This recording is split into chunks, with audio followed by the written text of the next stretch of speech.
When I received a mysterious message from my husband one evening, little did I know it would unravel the tapestry of our marriage. A sudden discovery, a young woman, an intimate dinner, and a cake celebrating an anniversary. But not ours. As I delved deeper into the shadows of secrecy and betrayal, I embarked on an emotional journey that would test the very foundations of our love. But, as the adage goes, after the storm comes, the calm. This is our story, a testament to love, resilience, and the strength of second chances. My name is Carol, and this is my story. It was one of those quiet evenings. The air carried a chill, the last reminder of winter giving way to spring. I sat curled up on my favorite couch, watching reruns of old sitcoms when my phone buzzed with a message. Glancing at the screen, I saw my husband's name flash. "Don't wait up," was all the message read. I frowned, puzzled. He had never sent such a brief message without any context. We were both creatures of habit. Our weekdays were pretty much set in stone: work, dinner, some quiet time together, and bed. It was our little ritual, a way to ensure we always spent time with each other, despite our busy lives. That's odd, I thought, trying to decipher the hidden meaning. It wasn't like him to be out without mentioning it to me, especially late at night. He probably has some unexpected work meeting or is hanging out with the guys, I said to myself, attempting to brush off the uneasy feeling. But as the hours ticked by, my concern grew. It wasn't like him to be out this late without at least calling. I started imagining all sorts of scenarios. Had there been an accident? Was he okay? Maybe he was planning a surprise for our upcoming anniversary. Around 1 a.m., curiosity got the better of me. I decided to check our shared location, a little digital string that always kept us connected. I expected to see him at his office, but to my shock, his location showed he was at the city's poshest hotel. What is he doing there? I wondered, my heart racing with anxiety. In a split decision, I decided to drive to the hotel. Maybe he was there for a work event, and I could surprise him, I reasoned. The streets were almost deserted, and the neon lights cast an eerie glow on the wet tarmac. The cool night breeze mixed with my growing trepidation. Arriving at the hotel, I parked my car and made my way to the lobby. The opulence of the place always left me in awe. Golden chandeliers, plush carpets, and soft jazz playing in the background. But tonight, it all felt like a blur. I was on a mission. I decided to check the hotel's restaurant first. Quietly slipping in, I scanned the place. And then I saw him. He was seated at a dimly lit corner table, but he wasn't alone. A woman, much younger than me, with cascading golden hair, sat across from him. They seemed engrossed in conversation, occasionally laughing, her hand resting on his. They were celebrating. A cake with the words, "Happy Anniversary," was placed between them. The world around me seemed to collapse. My head spun as my heart felt like it had been ripped apart. This can't be, I thought, trying to rationalize. There must be a logical explanation. Hiding behind a pillar, I strained to hear their conversation. Every word they exchanged felt like a dagger piercing deeper into my soul. I pulled out my phone, capturing a picture of them together, a shred of evidence of my crumbling world.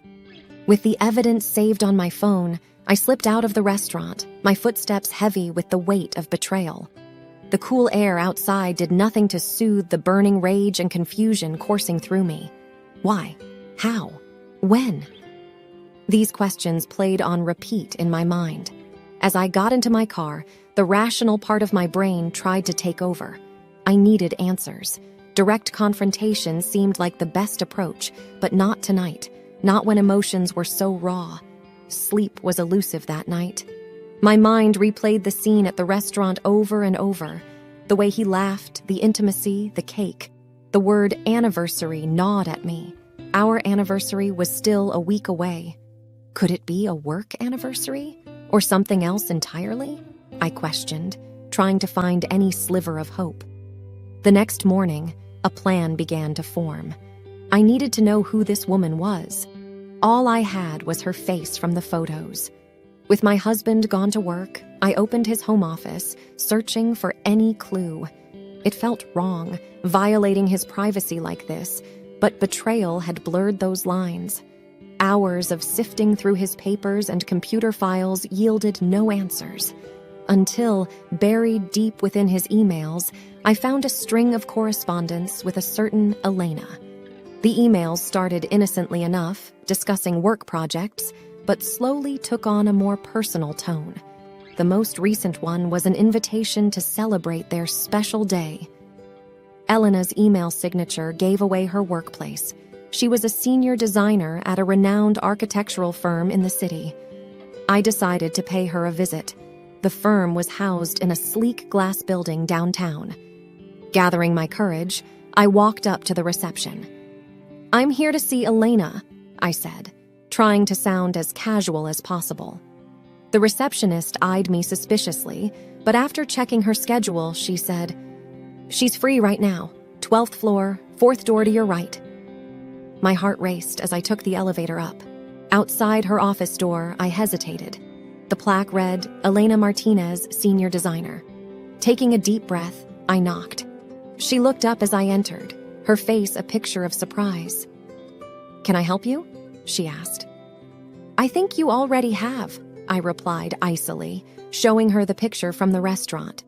Her face drained of color. "Listen," she began. "I think there's been a misunderstanding." "Really?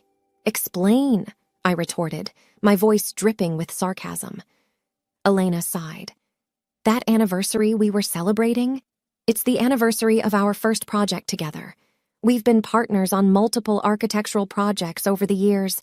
I lost my husband 2 years ago, and your husband has been a great friend, helping me cope." I was taken aback. "But the intimate conversations, the touch, the laughter," she looked down. "Grief does strange things to people. We found solace in each other's company. It's never been romantic, but I understand how it might look. I'm truly sorry." As I left her office, my mind was a whirlwind. Was Elena telling the truth? Was it just a platonic relationship that I'd misconstrued? But then why the secrecy from my husband? I drove home in a daze, the city lights flashing past me, their brilliance mirroring the chaos of my thoughts. Elena's words circled my mind. Could I have been wrong? Or was she just trying to cover up their relationship? Either way, the only way to quell this storm was to confront my husband. The evening sky was painted with hues of pink and purple as I reached our home. Taking a moment, I took a deep breath, trying to calm my racing heart. The gentle chime of our doorbell announced my arrival. He opened the door, his face lighting up as he saw me. But the smile quickly faded, replaced by a look of concern. "You okay?" he asked, noticing my disheveled appearance. Without a word, I handed him my phone, displaying the picture from the hotel restaurant. His face drained of color, much like Elena's had earlier. "I can explain," he began, but I cut him off. "I met Elena," I said, my voice quivering with mixed emotions. He looked down, his face a mask of guilt and regret. "I should have told you," he began. "I know how this looks, but I swear there was never any romantic involvement. Elena and I were just grieving together." My confusion deepened. "Grieving? Grieving what?" He hesitated. Then, with a deep sigh, he began, "A few years ago, we lost a huge project. It was going to be our legacy, a building that would stand tall for generations, but we lost it due to some internal politics and treachery. It hit both of us hard, especially Elena, as her husband had just passed away. We found comfort in shared sorrow. We promised each other that we'd bounce back, and every year, we celebrated the day of that loss as a reminder of our resilience." I looked at him, my eyes searching for any sign of deceit, but all I saw was raw emotion and vulnerability. "Why didn't you tell me?" I whispered. He took a deep breath. I didn't want you to see me as a failure. I wanted to be your rock, the strong one. And when we started meeting annually, it became our thing. I realize now how wrong I was in keeping it from you. Tears welled up in my eyes. The storm of emotions inside me, anger, betrayal, relief, and love, threatened to overwhelm. We promised transparency, I reminded him, my voice breaking. I know, he murmured, his voice heavy with regret. And I'm truly sorry. We stood there for what felt like hours, the weight of secrets and misunderstandings pressing down on us. But in that silence, a realization dawned. Our love was strong enough to weather this storm. The next few days were a whirlwind of emotions.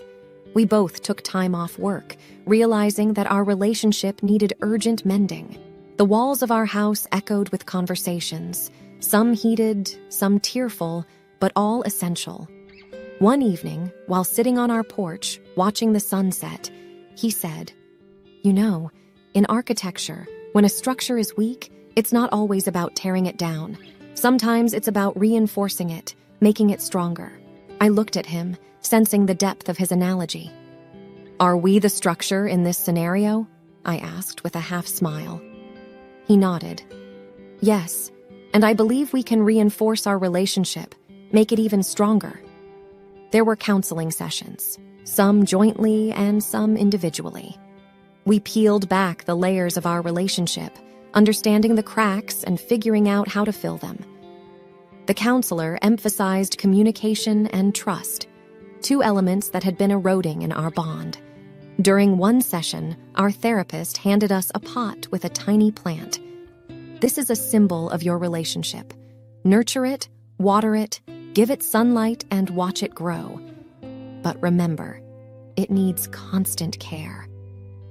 Months turned into a year.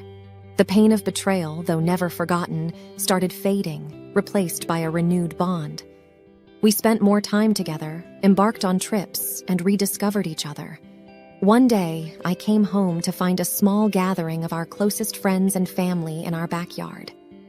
I was surprised and looked at him questioningly. He smiled, taking my hand. "This is our recommitment ceremony," he whispered. There, surrounded by loved ones, we renewed our vows, promising to cherish, respect, and communicate. It was a simple event, but the weight of its significance was profound. The plant our therapist had given us had grown, bearing its first flower. It stood as a testament to our journey, from wilted hopes to blooming love. Life isn't about the storms, but how you navigate through them. We had weathered one of our biggest, and in its wake, found a bond that was more robust and more profound.